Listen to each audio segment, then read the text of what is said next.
네, 개천에서 용난다라는 말이 있죠. 옛날에는 이 말이 통용됐어요.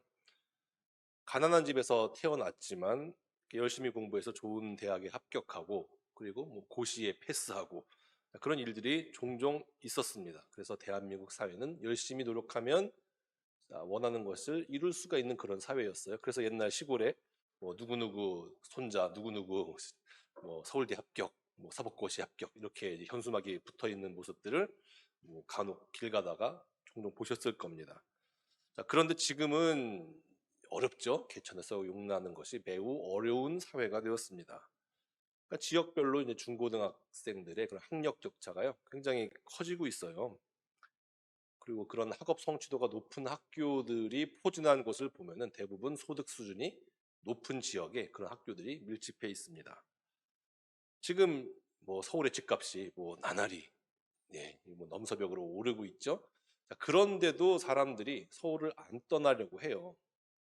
왜냐하면은 그러니까 이제 자녀가 없으면은 그런 것에서 자유롭거든요. 뭐 그냥 집값 싼 곳으로 형편에 맞게 이사 갈 수 있는데 그러면은 자녀들도 전학을 가게 되잖아요. 그러면은 그동안 받았던 그런 품질 높은 그런 교육 서비스를 받지 못하게 되는 거예요.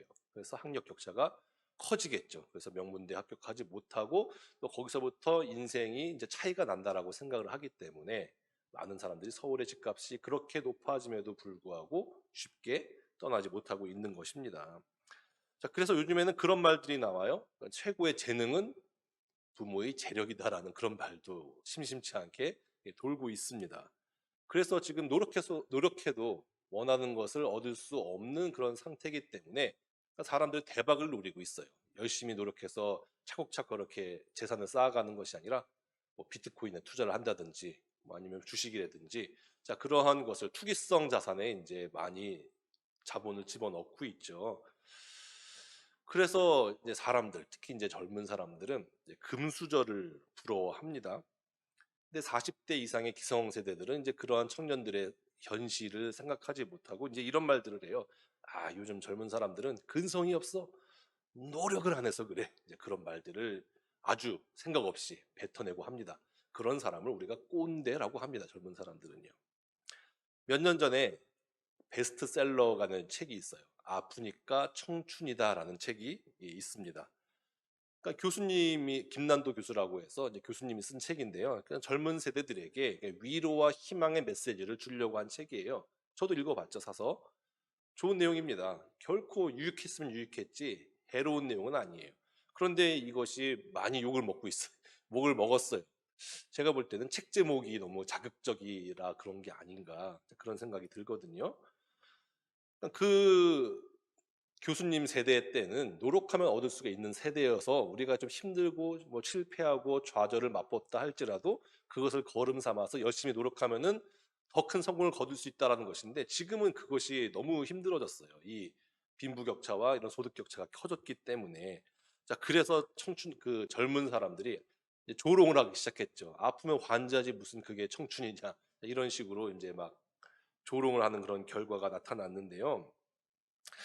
자, 그러면 이런 현상들이 근성이 없어서 그런 겁니까? 청년들이? 그러니까 사회 구조가 정상적이지 않은 거죠. 그리고 이제 그 정상적이지 않은 이런 사회를 누가 이뤘습니까? 기성세대가 이뤘잖아요. 그러니까 좋은 세계를 물려줬어야 했는데 그렇지 못하고 훈계나 늘어놓고 있으니까 이 지금 세대 갈등이 생기고 있는 겁니다. 그런데요, 이 청년 세대나 기성 세대나 둘 다 놓치고 있는 것이 있습니다. 과연 이 부와 그런 높은 소득 수준이 진짜 그게 금수저가 맞는 것인가? 그것이 우리가 최고로 추구해야 할 가치가 맞는 것인가? 그 본질을 놓치고 있는 거예요. 지난 2018년도에 그 LG그룹의 제4대 회장으로 구광모 회장이 취임했어요. 그러니까 구본모 회장이 이제 세상을 떠나면서 엄청난 유산을 이제 상속을 했습니다. 그래서 이제 그 상속세가 이제 화제에 올랐는데요. 그 구광모 회장이 국세청에 납부한 상속세가요, 9천억 원입니다. 세금이. 저는 9천만 원만 세금 내도 막 이 손발이 떨릴 것 같은데 9천억 원을 상속세로 국가의 세금으로 냈어요. 굉장히 화제에 올랐었죠. 그러니까 재벌들은 상속세를 많이 내요. 뭐 한 50%라고 잡는다 하더라도 그러면은 물려받은 재산이 거의 2조 원에 육박하는 하는 거잖아요. 그 한 개인이. 네, 어때요? 부럽습니까? 아, 조금 부럽나요? 와, 9천억 원. 늘 세금으로 해서 2조 원이라. 예, 감당이 안 되는 그런 액수예요. 자, 이 정도면은 뭐 금수저도 아니고 이게 다이아몬드 수저라고도 부를 수가 있죠. 자, 그런데요, 아무리 돈이 많아도 피할 수가 없는 것이 있습니다. 자, 히브리서 9장 27절 말씀입니다. 제가 읽어드리겠습니다. 한 번 죽는 것은 사람에게 정해진 것이요 그 후에는 심판이 있으리니. 그러니까 내가 금수저, 다이아몬드 수저로 태어난다라고 할지라도 결코 피할 수 없는 것이 있는데, 자, 그것은 죽음이라고 하는 거예요. 그러니까 우리 수명은 뭐 길어봤자 오래 살아봤자 100년이잖아요.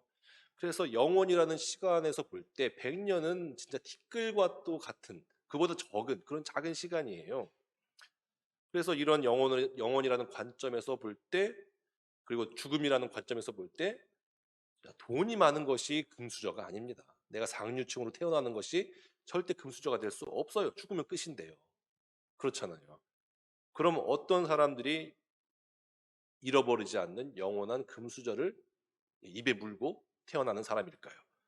오늘 13절 말씀입니다. 아브라함이나 그 후손에게 세상의 상속자가 되리라고 하신 언약은 율법으로 말미암은 것이 아니요 오직 믿음의 의로 말미암은 것이니라. 자, 이 세상의 주인은 누굽니까? 하나님이죠. 왜요? 하나님이 세상을 만드셨으니까요. 창조하셨으니까 주인이죠. 그런데 하나님께서 오늘 13절 보니까 세상을 상속하셨다고 그랬어요. 누구한테 상속했나요? 삼성그룹, LG그룹 그 재벌 3세, 4세한테 상속한 게 아니라, 자, 다른 것으로 상속을 했다라고 얘기를 하고 있습니다. 창세기 17장 4절부터 6절을 제가 한번 읽어드리겠습니다. 보라, 내 언약이 너와 함께 있으니 너는 여러 민족의 아버지가 될지라. 이제 후로는 내 이름을 아브람이라 하지 아니하고 아브라함이라 하리니 이는 내가 너를 여러 민족의 아버지가 되게 함이니라. 내가 너로 심히 번성하게 하리니 내가 네게서 민족들이 나게 하며 왕들이 네게로부터 나오리라. 내가 내 언약을 나와 너 및 내 대대 후손 사이에 세워서 영원한 언약을 삼고 너와 네 후손의 하나님이 되리라. 하나님께서 아브라함과 언약을 맺으시면서 너가 열국의 아버지가 될 거야. 많은 왕들이 너로부터 나올 거야 라고 약속을 맺으시는 장면입니다. 이렇게 언약을 맺으셨어요. 그러니까 확인을 해주시고 도장을 꽝 찍어주신 겁니다. 그래서 아브라함의 후손들이 세상을 상속받게 됩니다. 하나님으로부터 세상을 상속받는 자들은 아브라함의 후손인데요. 그래서 유대인들이 굉장히 이 프라이드가 높은 거예요. 그러니까 세상은 우리 거라고 생각을 하고 있는 거죠. 이 말씀에 근거해서요. 왜냐하면 혈통상, 이 핏줄상 아브라함의 후손이잖아요. 뭐 부정할 수가 없잖아요. 족보가 다 있잖아요. 성경에 보면 대단히 많은 족보들이 있는데 그걸 거슬러 올라가면은 아브라함까지 거슬러 올라가게 됩니다. 자, 그래서 이스라엘 사람들은 이 자기가 선민이라는 그런 생각이 너무나 높은 나머지 그러니까 이방인들을 아주 하찮게 여겼어요. 그러니까 개, 돼지로 볼 정도였습니다. 그런데요, 이 로마서에서 또 갈라디아서에서도 그렇고요. 사도 바울은 아브라함의 후손은 혈통상의 후손이 아니다라고 논리적으로 밝히고 있습니다. 그러니까 이 언약은 율법으로 말미암은 것이 아니다. 믿음의 의로 말미암은 것이다라고 사도 바울이 유대인들의 선민 의식에 대해서 반박을 하고 있습니다. 14절 말씀을 보면은 여기 이제 율법에 속한 자라는 말이 나오죠. 자, 이 말은 유대인들이에요. 유대인들을 말하는 건데 그 유대인들이 신주단지처럼 여기고 있는 율법은요. 누가 언제 받은 건가요? 하나님으로부터? 모세가 받았죠. 그렇죠? 모세는 아브라함과 동시대 사람인가요? 아니죠. 아브라함보다 적어도 500년, 600년 전에 그러니까 후에 살았던 사람이 모세예요. 야곱이 가나안의 그러니까 그 기근 때문에 요셉의 이야기 아시잖아요. 그러니까 요셉이 불러가지고 가나안 땅에 정착한 지 430년 후에 이 율법이 주어진 것이거든요. 근데 야곱의 할아버지가 아브라함 아닙니까? 그러니까 적어도 500년 혹은 600년으로 보는 것이 정상인데요. 그러면은 이 율법 전에 아브라함 때부터 하나님께서 언약을 맺으셨고 그것을 의로 여기셨다라고 했는데, 너희가 그렇게 자랑하고 있는 율법이 너희를 율법을 받은 사람이기 때문에 너희가 하나님의 상속자가 아니다라고 바울이 얘기를 하고 있는 거죠. 16절입니다. 그러므로 상속자가 되는 그것이 은혜에 속하기 위하여 믿음으로 되나니 이는 그 약속을 그 모든 후손에게 굳게 하려 하심이라. 율법에 속한 자에게뿐만 아니라 아브라함의 믿음에 속한 자에게도 그러하니 아브라함은 우리 모든 사람의 조상이라. 자, 하나님께서 창조하신 세상의 상속자는 혈통이 아니라 믿음으로 된 것이래요. 그래서 우리가 옛날 주일학교 때 배우잖아요. 믿음의 조상 아브라함은 뭐 12명의 아니 7명의 그래서 왜 그때 7명의 아들이 있었다 그런지 모르겠어요. 아브라함은 한 명밖에 없었는데, 아무튼 간에 우리는 이제 믿음의 조상으로 아브라함을 일컫는데, 언급을 하는데, 그 우리의 조상이 아브라함이 된 이유를 얘기해 주고 있는 겁니다. 우리는 하나님을 믿고 그 아들 예수 그리스도를 믿습니다라고 우리가 매 주일마다 사도신경으로 고백하잖아요. 그렇죠? 그 외아들 예수 그리스도를 믿고 예수님은 성령으로 잉태하사 동정녀 마리아에게서 나시고 본디오 빌라도에게 고난을 받아 십자가에 죽으시고 장사된 지 사흘 만에 죽은 자 가운데서 다시 살아나셨으며 하늘에 오르사. 우리 사도신경 매일매일 매주마다 우리가 신앙 고백을 하고 있습니다.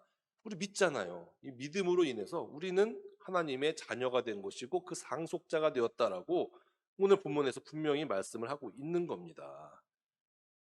그래서 우리가 이 세상의 상속자가 되는 거예요. 삼성그룹, LG그룹이 아무리 크다고 하지만 그 그룹보다 큰 그룹이 있어요. 뭐 미국의 뭐 마이크로소프트라든지 뭐 애플이라든지 아마존이라든지 시가총액이 그 삼성과 LG의 몇 배를 뛰어넘는 그런 그 기업들이 많이 있습니다. 그럼 그런 기업들은 뭐 세상을 다 상속한 거예요? 아무리 크다고 해도 이 세상 전체에 비할 바는 못 되죠. 세상의 극히 일부분의 그런 그, 그 가치를 가지고 있는 거죠. 자, 그런데 성경은요, 그런 재벌들이 아니라 믿음을 소유한 너희가 이 세상의 상속자다라고 정확하게 이야기를 해주고 있는 겁니다. 그러니 우리는 그런 금수저, 상속세만 9천억 원 내는 그런 사람들을 절대로 부러워할 필요가 없다라고 하는 것이에요. 아니, 우리가 세상을 상속받은 우리가 금수저인데, 내가 금수저인데 왜 그거를 인식하지 못하고 이해하지 못하고 다른 사람들을, 돈이 많은 사람들을 부러워합니까? 그러니까 우리는요, 그냥 우리가 이미 금수저라는 것을 여러분들이 확인을 했으니 그냥 하나님을 잘 믿는 것에만 신경을 쓰시면 됩니다. 그럼 그 믿는 하나님, 아브라함이 어떤 하나님을 믿었습니까?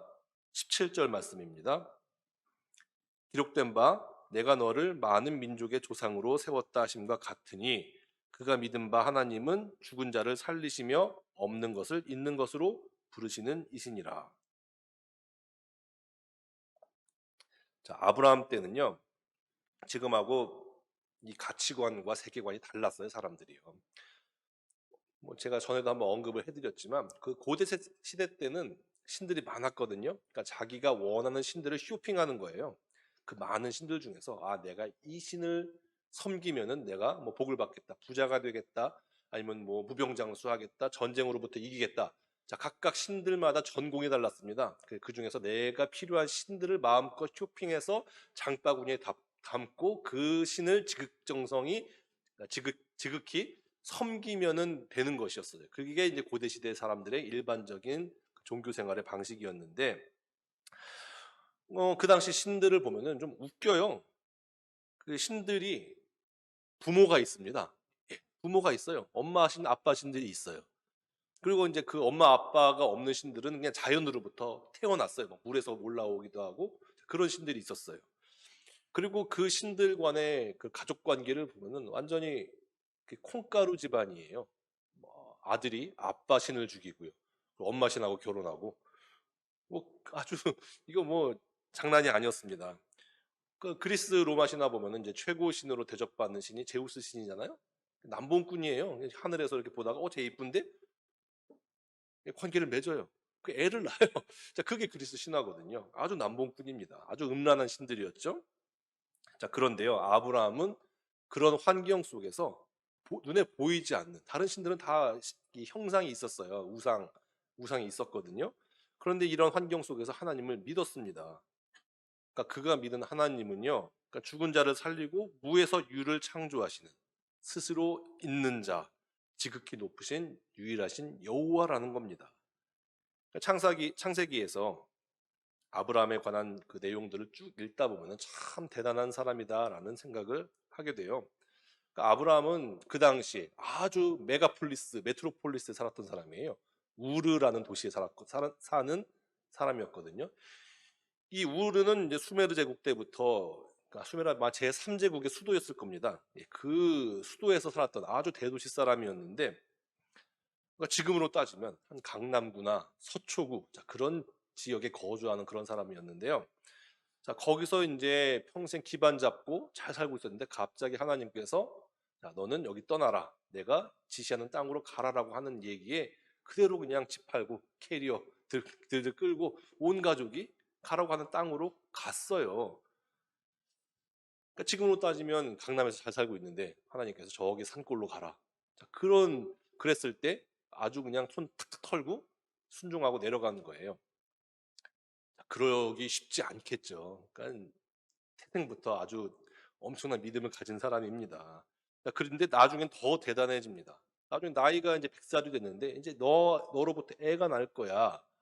아무리 수명이 길다 하더라도 100살이면 여기 경수가 끊겼다라고 성경에서 나오고 있는데 이미 생물학적으로 아이를 낳을 수가 없는데 그 하나님의 말씀을 믿었어요. 자기는 100살이고 자기 아내는 사라는 90살인데.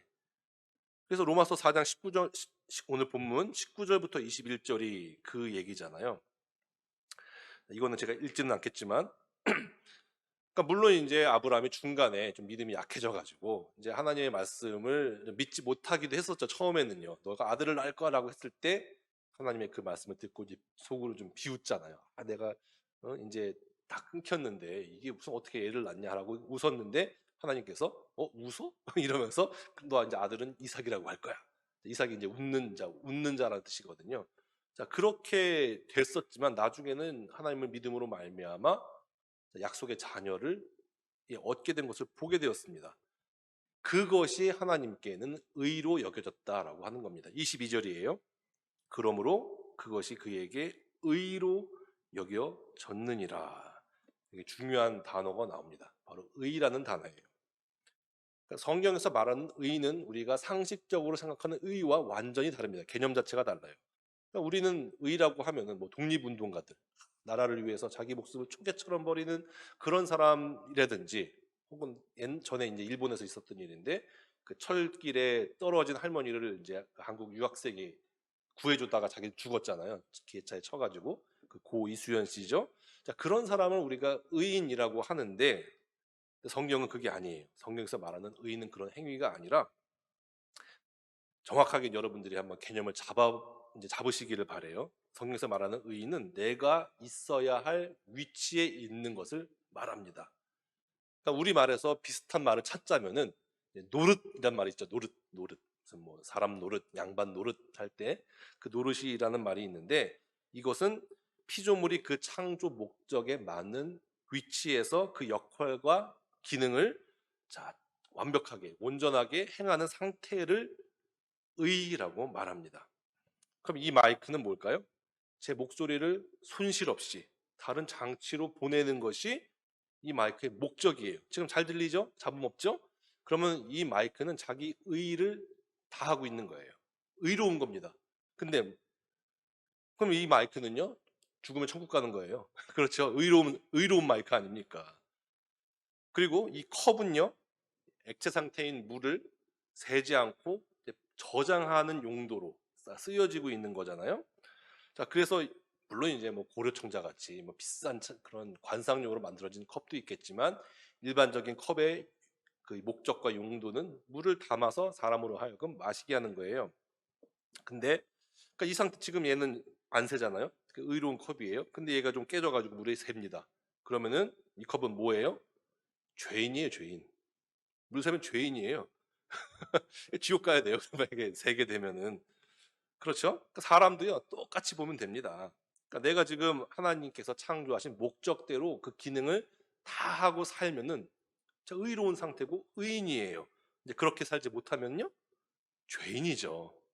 그럼 어떻게 해야, 그러면은 여기서 더 발전해서 어떻게 하면 내가 옳게 사는 것을 알아요. 그런데 그렇게 일부러 안 살아요. 그거는 악인입니다. 악인. 그러니까 죄인과 악인의 차이는 그런 점이 있는데, 그러니까 그러면요, 우리가 어떻게 사는 것이 창조 목적대로 우리의 기능을 다하고 살고 있는 것일까요? 자, 그것은요, 율법에 나온 하나님의 의의를 다 지키면 됩니다. 그런데 사람들이 율법을 다 지키면서, 완벽하게 지키면서 살 수가 있을까요? 유대인들은 아주 조목조목 나눠놨어요. 그 구약에서 나오는 율법을 총 613개가 나옵니다. 그것에 대한 해석이 이제 미신하고 탈무드라고 부르는 그것인데요. 자, 요거를 다 지킬 수가 있을까요? 613개의 율법을? 진짜 아무리 독한 사람, 정말 독한 사람이 있어서 다 지킨다고 하더라도 적어도 한 가지는 못 지킵니다. 십계명에도 나오잖아요. 탐하지 말라. 이거 다 지킬 수 있을까요? 탐하지 말라는 내가 무슨 행동이 아니라 마음의 상태를 얘기하는 건데, 예를 들어서 누가 내가 갖고 싶은 물건 샀어요. 부럽네. 와, 저거 내 거였으면. 자, 이런 생각을 0.1초로도 하면은 이 율법을 지키지 못하는 것이 됩니다. 그렇죠? 하나님은 다 잘했는데 요거 못 지켰네. 내가 용서해 줄게. 자, 그런 분이 아니세요. 이거 완벽하게 지키지 못하면은 그냥 탈락이에요. 수능 만점, 예를 들어서 내가 이제 수능을 봐서 어느 과에 이제 절대평가를 볼 때 100점 만점이 돼야 합격을 한다라고 생각을 해보세요. 근데 99점을 받았어요. 그러면 그게 사서 구입해가지고 합격을 시켜줍니까? 아니에요. 떨어져요. 99점을 받았던 빵점을 받았던 100점이라는 그 절대평가 기준에 못 미치기 때문에 떨어집니다. 그러니까 하나님의 기준이 그렇게 높아요. 그러니까 사람이 아무리 열심히 살고 율법을 지킨다고 노력을 해도 99점밖에 못 받습니다. 그러면 우리 다 떨어지는 거예요. 하나님의 그 의에 도달하지 못하게 된다라고 하는 것이죠. 예수님은 더 하세요. 예수님 오셔가지고 뭐 우리가 그 율법으로부터 자유로워진다라고 그렇게 생각을 하는데 아닙니다. 산상수훈을 보면은 또 예수님의 그 비유로 말씀하시는 걸 보면은 더 하세요.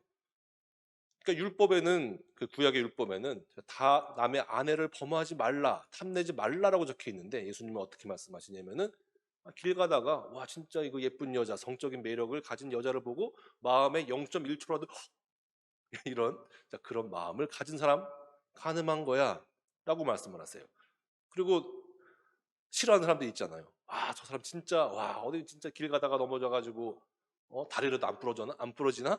자, 이렇게 마음을 0.1초라도 먹으면 살인한 거래요. 그러니까 예수님은 더 기준을 높여버리셨어요. 그럼 누가 이 하나님이 원하시는, 요구하시는 그 의의 상태에 이룰 수가 있겠습니까? 못해요. 못합니다. 그래서요, 하나님은 이 모든 것을 다 지켰기 때문에 아브라함을 의롭다라고 하신 것이 아니라, 아브라함의 일생을 보면 잘한 것도 많지만 잘못한 것도 많아요. 자기 아내를 죽기 싫어가지고 그 동생이라고 속인 것부터 시작해가지고 굉장히 많은 잘못을 했어요. 그런데 하나님께서는 이 아브라함을 의롭다라고 말씀을 하셨어요. 이때 하신 말씀이 의롭다고 여겼다, 의로 여겼다라고 하는 겁니다. 여기서 이제 의라는 단어가 중요하고요. 또 여겼다라고 하는 단어가 중요합니다. 여기서 쓰인 여기다라는 말은요, 사실은 이제 사실적인 것을 나타내는 언어가 아니라 법적인 용어예요. 여러분도 혹시 간주하다 이런 말 들어보셨죠? 간주하다. 이게 뭐 반주하다가 중간에 하는 간주가 아니라, 자, 무엇이라고 추정하다, 무엇이라고 이제 인식하다, 그런 뜻인데요. 자, 요거 법률 용어거든요. 간주하다는요. 우리가 작년에 재난지원금을 받았잖아요. 그렇죠? 전 국민에게 재난지원금을 받고 뭐 2인 가구는 얼마, 3인 가구는 얼마, 4인 가구는 얼마 이렇게 받았습니다. 자, 그때에 몇인 가구라고 할 때 태아가 거기에 포함되나요? 안 되죠. 안 됩니다. 내가 임신을 했는데 그러면 우리 2인 가구니까 60만 원이 아니라 3인이니까 뭐 80만 원 주세요. 자, 이렇게 요구할 수가 없어요. 왜냐하면 법으로 정했기 때문에. 태아는 민법상의 그런 권리 능력이 없다라고 법에 정했기 때문에 돈을 안 주는 거예요. 그렇게 실질적으로 그 실생활에 효력을 미치는 거죠. 자, 그런데 이제 특별한 경우에는 이런 태아도 권리 능력을 가질 때가 있어요. 언제냐면은 원래, 그래서 이제 보통 법상에서는 태아는 사람이 아니다라고 얘기를 하는데, 그 불법 행위로 말미암아 그 태아가 이제 장애를 갖고 태어났을 경우에는 태아의 권리 능력을 민법상으로 인정을 해줍니다. 예를 들어서 누가 그 임산부의 배를 때려 찼어요. 그러면은 이제 그 후유증으로 말미암아 그 태아가 장애를 가지고 태어나게 될 경우가 있잖아요. 자, 그럴 때 그 태아는 그 상대방, 불법 행위를 저지른 상대방에게 손해배상을 청구할 수 있는 권리가 좀 예외적으로 적용이 됩니다. 이때에 그 태아는 사람으로 간주한다라고 법에서 법률적인 용어로서 규정이 되고 있는 거예요. 그러니까 원래는 사람이 아닌데 이런 경우에 따라서 이 태아를 사람으로 여긴다라고 그렇게 법적인 효력이 발생시키게 되는 것이죠. 그것이 이제 여긴다라는 것입니다. 성경에서요. 자, 그래서 성경에서 믿는 자들을 의인으로 여긴다라고 하는 말은 모든 율법을 완벽하게 다 지켜야 본래의 사람의 목적, 사람 노릇을 제대로 하고 할 수가 있는 건데 죄로 인해서 그게 깨졌죠. 그러니까 그래서 죄 이후 아담과 하와의 범죄 이후에 태어난 모든 사람들은 이 율법의 요구를 완벽하게 지킬 수가 없습니다. 그래서 하나님께서는요 그러니까 법령을 내리신 거예요. 자신을 믿는 사람, 순종하는 사람을 의로운 사람이다라고 간주하셨어요. 법정의 도장을 꽝 찍어주신 거죠.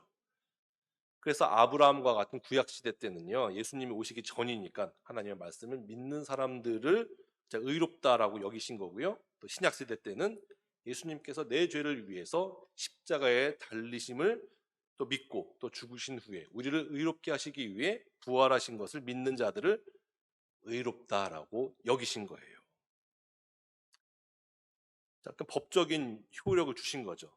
그러니까 이 하나님이 의롭다 하시는 법률적인 효력을 받은 사람들은 각종 권리들을 얻게 되는데 그 권리 중에 하나가 오늘 우리가 읽었던 세상을 상속받을 권리다라고 하는 겁니다. 그렇죠. 법률적인 효력, 신분이 결정된 후에 각종 효력이 나타나는데 그 권리 중에 하나가 세상을 상속받는 거예요. 그래서 세상은요, 그리스도에 의해서 다스려져야 돼요. 그러니까 이 말은 뭐 장로가 대통령이 돼야 된다. 그리고 뭐 기독교 정당이 제일 여당이 돼야 된다. 자, 그런 말이 아닙니다. 그러니까 예수 그리스도로 인해서 거듭난 자들이 하나님의 마음으로 이 세상을 유지, 관리, 또 보존해야 한다는 그런 말이에요. 그래서 그리스도인들은 그렇게 살아야죠. 환경을 생각해서 뭐 탄소 배출량을 줄이고 또 이웃들을 사랑으로 대하고 또 정직하게 잘 장사하고 또 내가 이제 뭐 어린이집 선생님이다. 그러니까 내가 내 자녀같이 사랑으로 학대하지 않고 잘 양육하는 것. 자, 그것이 이 세상을 잘 유지 관리하는 것이고 또 하나님께서 받은 이 세상을 상속받은 자가 행하는 그 행동이라고 하는 겁니다. 그래서 이 그리스도인들은 부단히 이런 삶, 또 이런 세상을 만들기 위해서 세상 속으로 들어가 하나님의 가치대로 살아야 한다라고 하는 것이죠. 그래서 이와 같이 의로 여기심을 받은 사람들은 혈통으로 또 율법을 받은 금수저가 아니라 예수 그리스도를 믿고 또 시인하여 그의 말씀대로 사는 우리가 다 아브라함의 후손이요 세상을 상속받을 자가 되는 것이다라고 오늘 로마서 말씀에서 사도 바울이 이야기를 하고 있는 겁니다. 로마서 23장과 오늘 본문 23절과 24절입니다. 그에게 의로 여겨졌다 기록된 것은 아브라함만 위한 것이 아니요 의로 여기심을 받을 우리도 위함이니 곧 예수 우리 주를 죽은 자 가운데서 살리신 이를 믿는 자니라. 하나님과 그 아들 예수 그리스도를 믿는 우리가 의인이다라고 하는 것이죠. 그러니 우리가 세상의 금수저들을 부러워할 필요가 있을까요? 없어요. 우리가 금수저인데요. 뭐. 오히려 그 사람들이 우리를 부러워해야겠죠. 예수님은요 바로 이러한 하나님 나라를 물려받을 금수저답게 우리를 거듭나게 하기 위해서 이 땅에 오신 겁니다. 오늘 본문 마지막 말씀 25절입니다. 예수는 우리가 범죄한 것 때문에 내줌이 되고 또한 우리를 의롭다 하시기 위하여 살아나셨느니라. 원래 아까도 말씀드렸지만 원래 사람은요 하나님의 형상대로 창조돼서 하나님이 창조하신 이 세상을 잘 유지, 관리, 감독 그리고 개척하기 위해서 창조되었어요. 그것이 사람의 목적이고 사람 노릇을 잘하는 겁니다. 그런데 죄 때문에 이것이 무너졌어요. 하나님과 죄는요 완전히 물과 기름입니다. 절대로 같이 공존할 수가 없어요. 하나님은 완전히 거룩하신 분이기 때문에. 그래서 사람이 하나님과 관계를 맺기 위해서는 반드시 죄 문제가 먼저 해결이 돼야 됩니다. 그런데 이 온 인류 모든 사람들의 죄값이 결코 싸지가 않잖아요. 엄청나게 비싸거든요. 그 세상 모든 것을 다 박박 긁어도 모든 인류의 죄값으로 치르기에는 부족해요. 그런데 이 세상을 만드신 그러니까 피조물이 아니라 창조주라면, 창조주의 생명을 죄값으로 치른다면 능히 다 갚고도 남죠. 그래서 그 하나님의 외아들 독생자 예수 그리스도가 이 죄값으로 자기 목숨을 주신 거예요. 자, 이것이 전반전 25절에 예수는 범죄한 것 때문에 내줌이 되고라는 말이죠. 그러니까 하나님께 반역한 죄인인 우리를 하나님께서 끝까지 포기하지 않는 그 하나님의 열심이 예수님을 십자가에 내몰아서 죽게 하신 거예요. 자, 그런데요, 그럼 의미가 없어요. 거기서 멈추면요. 여기서 절대로 멈추시면 안 됩니다. 하나님의 완벽한 최종적인 목적은요, 우리의 죄가 해결되는 것에 끝나는 것이 아니에요. 의로워져야죠. 아까 의가 뭐라 그랬습니까? 노릇이라 그랬잖아요. 사람 노릇 잘하게 만들어야죠. 그것이 최종적인 목적이거든요. 그래서 창조된 목적대로 기능을 다해서 이 땅을 유지, 관리, 감독, 개척하는 것이 사람의 목적이에요. 사람 노릇을 잘하고 있는 겁니다. 그러기 위해서는 죽었다가 부활해야 돼요. 그래야 하나님의 의가 이루어지는 겁니다.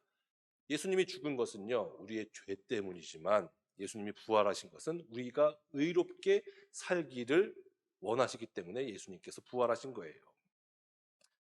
예수님께서 부활하시고 이제 40일 동안 계시다가 승천하시고 10일 만에 누가 찾아오셨습니까? 성령께서 찾아오셨잖아요. 그러니까 성령은 제가 전에도 말씀드렸지만 성령은 성부와 성자의 사랑이에요. 그러니까 이 사랑의 운동력이 세상의 근원이고 만물의 근원이거든요. 그러니까 바람과 같이 실체가 없지만 실제로는 이 세상을 움직이는 힘이 성령이십니다. 예수께서 부활하시지 않았다면 우리에게 당연히 성령이 주어지지 않았겠죠. 그래서 예수님을 영접한 사람이 성령 받은 사람이에요.